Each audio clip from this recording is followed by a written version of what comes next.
নমস্কার বন্ধুরা, আমি রোশনি। ইচ্ছে রান্নার নতুন আরেকটি ব্লগে আপনাদের স্বাগত জানাই। আশা করি সবাই খুব ভালো আছেন, সুস্থ আছেন।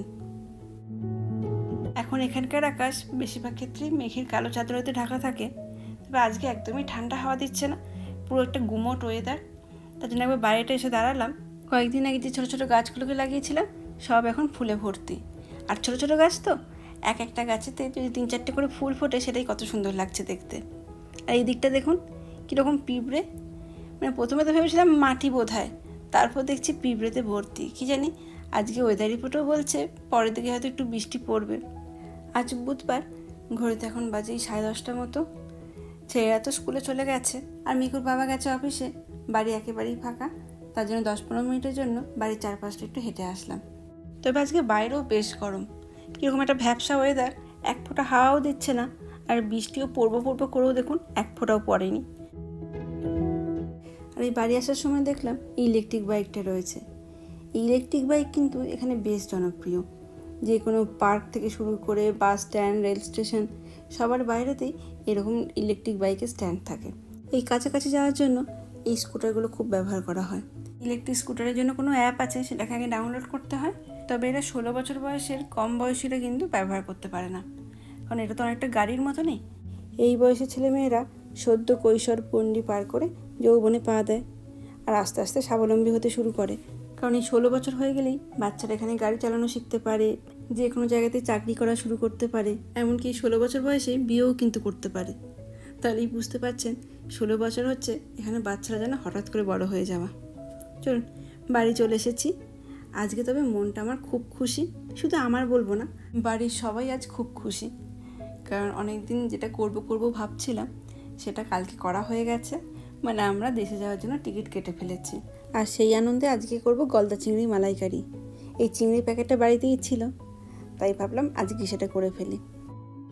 আমরা যখন দেশ থেকে বাড়ি আসি তারপর থেকে আবার কবে দেশে যাব সেটার জন্য দিন গোনা শুরু হয়ে যায়। আগের বছরে যাওয়ার কথা ছিল, কিন্তু সমস্ত কিছু ভিসার ডকুমেন্টগুলো না আসার জন্য যেতে পারিনি। আর যখন সেই ডকুমেন্টগুলো হাতে পেয়েছিলাম তখন আর যাওয়ার সময় ছিল না, ছেলেদের স্কুল খুলে গিয়েছিল। তাই এবছর আমরা যাব এটুকু আমরা ভেবেই রেখেছিলাম। টিকিটটাও বেশ কয়েকদিন আগে থেকেই কাটবো সেটাই ভেবে রেখেছিলাম, কিন্তু সেই তখন আমেরিকা সেই ট্যারিফটা শুরু হলো। তারপর তো আস্তে আস্তে আবার ইন্ডিয়া যাওয়াটা প্ল্যানটা চেঞ্জ করতে হলো। তারপর তো কয়েকদিন আগে থেকে আমাদের ভারতে সেই যুদ্ধ শুরু হলো। তাই টিকিট কাটবো করে সেই কোনো না কোনো কারণে সময় পিছিয়েই যাচ্ছিল। আর এই বছরটাও হচ্ছে আমাদের ক্ষেত্রে খুবই গুরুত্বপূর্ণ, কারণ সামনের বছর থেকে ছেলেটার হাই স্কুল শুরু হয়ে যাবে। আমাদের দেশে যেরকম 9, 10, 11, 12 হচ্ছে শিক্ষা জীবনের একটা গুরুত্বপূর্ণ বছর, এখানেও কিন্তু এই 9, 10, 11, 12 মিলে হয় হাই স্কুল। আর এই হাই স্কুলের রেজাল্টের উপর ডিপেন্ড করে কে কোন কলেজে ভর্তি হতে পারবে। তাই এই সময়তে আর বেশি দিন ছুটি নিয়ে অন্য কোথাও যাওয়াও সম্ভব না। আর এখন তো আর হাতে বেশি সময় নেই, তাই অত আর ভাবনা চিন্তা না করে টিকিটটা বুক করেই ফেলেছি। তবে এই দেরি করে বুক করার জন্য আসল আনন্দের সাথে কিছু সুদও যোগ হয়েছে। প্রায় 3 বছর পর আমরা বাড়ি যাচ্ছি, সেটা যে কতটা আনন্দের সেটা তো আর মুখে বলে বোঝানো সম্ভব না। তবে এই দেশে যাওয়ার আগে ইউরোপের বেশ কিছু স্বপ্নের দেশ ঘুরে তারপর যাব। যেহেতু আমাদের আলাদা করে ইউরোপে কোনো ভিসার দরকার হয় না, তাই ওখানে যাওয়ার কথাটাই আমাদের প্রথম মাথায় এসেছে। শুধুমাত্র টিকিটটাই এখনও পর্যন্ত কাটা হয়েছে, বাকি সব কিছুই বাকি, সবই আস্তে আস্তে করতে হবে। তবে এই সব কিছুই আসবে এটাই ভালো। ঠিক যেন আমাদের দুর্গাপুজোর মতো, মা কবে আসবেন সেটার জন্য আমরা কবে থেকে দিন গোনা শুরু করি, আর যখনই সেটা সম চলে আসে কি করে যেন হঠাৎ করে চলে যায়। তাও তো মা প্রত্যেক বছর আসেন, কিন্তু আমাদের কাছে এই বাড়ি যাওয়াটা আরও দীর্ঘ সময়ের জন্য একটা অপেক্ষা। এই সময় যেহেতু এখানকার স্কুলগুলোতে ছুটি পড়ে যায়, তাই এখন টিকিটের দাম থাকে সবচেয়ে বেশি। তাই প্রত্যেক বছর এই সময় তো বাড়ি যাওয়া সম্ভবও হয় না। তাই আমাদের কাছে এই টিকিট কাটার পর এই যাবো এই ব্যাপারটাই থাকে সবচেয়ে বেশি ভালো। কারণ টিকিট কাটলেই যখন থেকে আমাদের প্লেনে ওঠা শুরু হয়ে যায় তখন থেকেই তো আবার নেগেটিভ কাউন্টিং শুরু হয়ে যায়। একদম ভালো লাগে না, মনে হয় যেন সময় এখানে স্থির হয়ে যাক, তাহলে বেশি দিন থাকতে পারবো। এদিকে কথা বলতে বলতে রান্নাটা অনেকটা হয়ে গেছে। আজকে আমার বাড়িতে নারকেলের দুধটা ছিল না, তার জন্য আমাদের যেখানে গুঁড়ো নারকেল পাওয়া যায় সেগুলোকে একটু দুধে ভিজিয়ে মিক্সিতে পেস্ট করে নিয়েছিলাম। এখানকার এই প্যাকেটের নারকেলগুলো হয় প্রচণ্ড শুকনো, তার জন্য ভেতরে কিন্তু এক ফোঁটাও রস থাকে না। একটু দুধে ভিজিয়ে রাখলে তাও একটু ভেতরে রসটা ঢোকে। এই যে মাছগুলো দিয়ে দিয়েছি। পেঁয়াজ রসুন বাটার সময় তখনই লঙ্কাটাও বেটে দিয়েছিলাম, তাই আলাদা করে বেশি লঙ্কা দিলাম না। মালাইকারি যেহেতু একটু মিষ্টি হয়, তাই অল্প চিনি, একটু ফ্রেশ ক্রিম আর একটু ঘি দিয়ে দিলাম উপর থেকে। ব্যাস, এখন এই 2টো মতো বাজে। বাড়িতে তো আমি একাই, তাই নিজের জন্য একটু খাবারটা সাজিয়ে নিচ্ছি। ভাত, স্যালাড আর করছি মাছের মাথা দিয়ে একটু চচ্চড়ি, তার সাথে ডাল, ফুলকপির তরকারি আর এই চিংড়ি মাছের মালাইকারি। দেখুন কিছুক্ষণ স্ট্যান্ডিং টাইম দিয়েছিলাম, রঙটা কিন্তু খুব সুন্দর হয়েছে। আমাদের দেশে গলদা চিংড়ি মানেই কত বড় মাথা, বেশ বড় একটা চিংড়ি মাছ, কিন্তু এখানে যেহেতু মাথাগুলো সব বাদ দিয়ে দেওয়া হয়, মাছের সাইজটা অনেকটা ছোট হয়ে যায়।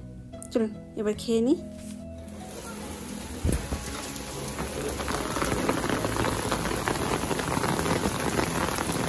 এখন বাজে দুপুর 3:05।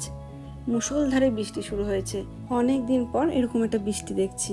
তবে আমারও কিন্তু এই বৃষ্টিটা দেখে বেশ ভালো লাগছে, এটা ভেবে যে আগের সপ্তাহেতেই আপনাদের বলেছিলাম কানাডা দাবানলের আগুনে পুড়ছে।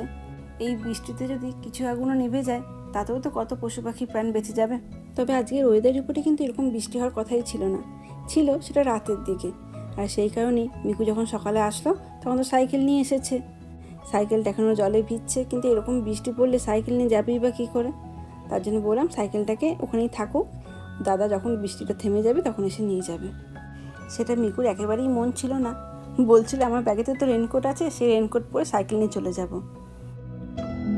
অন্যদিন স্কুল ছুটি হলেই সবাইকে একসাথে বাইরে বার করে দেয়, আজকে কিন্তু সেটা করেনি। ঘরের ভেতরেতেই রেখেছিল, যার যা গার্জেন গেছে সেই বাচ্চাগুলোকে আগে আগে ছেড়ে দিয়েছে।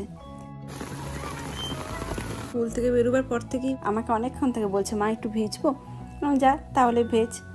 আর এইসব আনন্দ তো আর ছোটোবেলাতেই যতটা ভালো পাওয়া যায়, বড়োবেলাতে তো ইচ্ছা করলেও সেই আনন্দ তো ফিরে আসবে না। এই যে দেখুন, এই জলটা কিন্তু খারাপ না, এটা হচ্ছে আমাদের ছাদেতে যে জলগুলো জমে যায় সেইগুলো এখান দিয়ে বেরিয়ে আসে। যখন বরফ জমে তখন সেই বরফগুলো জল আসে, আর এখন এই বৃষ্টির জলটা। চলুন ভেতরে যাই, খাবার দাবারগুলো আস্তে আস্তে গরম করি, ততক্ষণে দেবাঙ্কনও চলে আসবে। এখন ঘড়িতে বাজে বিকেল 6:30, আর বাইরেটা একবার দেখুন। একটু আগে যে মুষলধারে এভাবে বৃষ্টি হলো সেটা দেখে কিন্তু এখন বোঝারই উপায় নেই। মিকুর বাবা ফোন করেছিল, যখন বললাম 2 ছেলেই কাকশান করে বাড়ি ফিরেছে, বলছে ওদের ওখানে নাকি সেরকম বৃষ্টিই পড়েনি। ভাবুন তাহলে, ওর বাড়ি আসতে আর 20 মিনিট মতো সময় লাগবে। তার জন্য ভাবলাম বাড়িতে কিছু ভুট্টা আছে, সেগুলোকে পুড়িয়ে রাখি, এই বৃষ্টি হয়ে যাওয়ার পর বেশ একটা ঠান্ডা ঠান্ডা ওয়েদার হয়ে গেছে। এরকম ওয়েদারেতে এই ভুট্টা পোড়াটা বেশ ভালোই লাগে, আর তার সাথে একটু চা করব।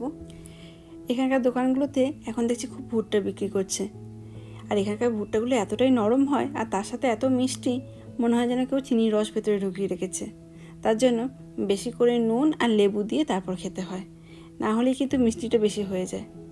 আমার বাড়িতে 2 ছেলে এই ভুট্টাটা খেতে খুব ভালোবাসে। এই বৃষ্টিটা থেমেছে প্রায় 1 ঘন্টা মতো হয়ে গেছে, পুরো ভুলেই গিয়েছিলাম যে মিকুর গাড়িটা ওখানে পড়ে আছে। দেবাঙ্কনকে তার জন্য পাঠালাম, বললাম যে সাইকেলটা একবার নিয়ে আয়। এখন তো রোজই মিকু নিজের বাইকটাকে নিয়ে স্কুলে যায়, আর আমিও আর বারণ করি না। আর তো কয়েকটা দিন, তারপরে তো স্কুল ছুটি হয়ে যাবে।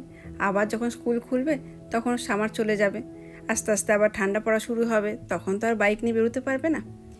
এদিকে দেবাঙ্কনেরও একটা অনলাইন ক্লাস শুরু হয়ে গেছে। আজ তাহলে আমার ভিডিওটা এখানেই শেষ করছি। কেমন লাগলো অবশ্যই জানাবেন। যদি ভালো লেগে থাকে লাইক কমেন্ট করে দেওয়ার জন্য অনুরোধ করে রাখলাম। ভালো থাকবেন, সুস্থ থাকবেন, আবার দেখা হবে পরবর্তী একটি ভিডিওতে।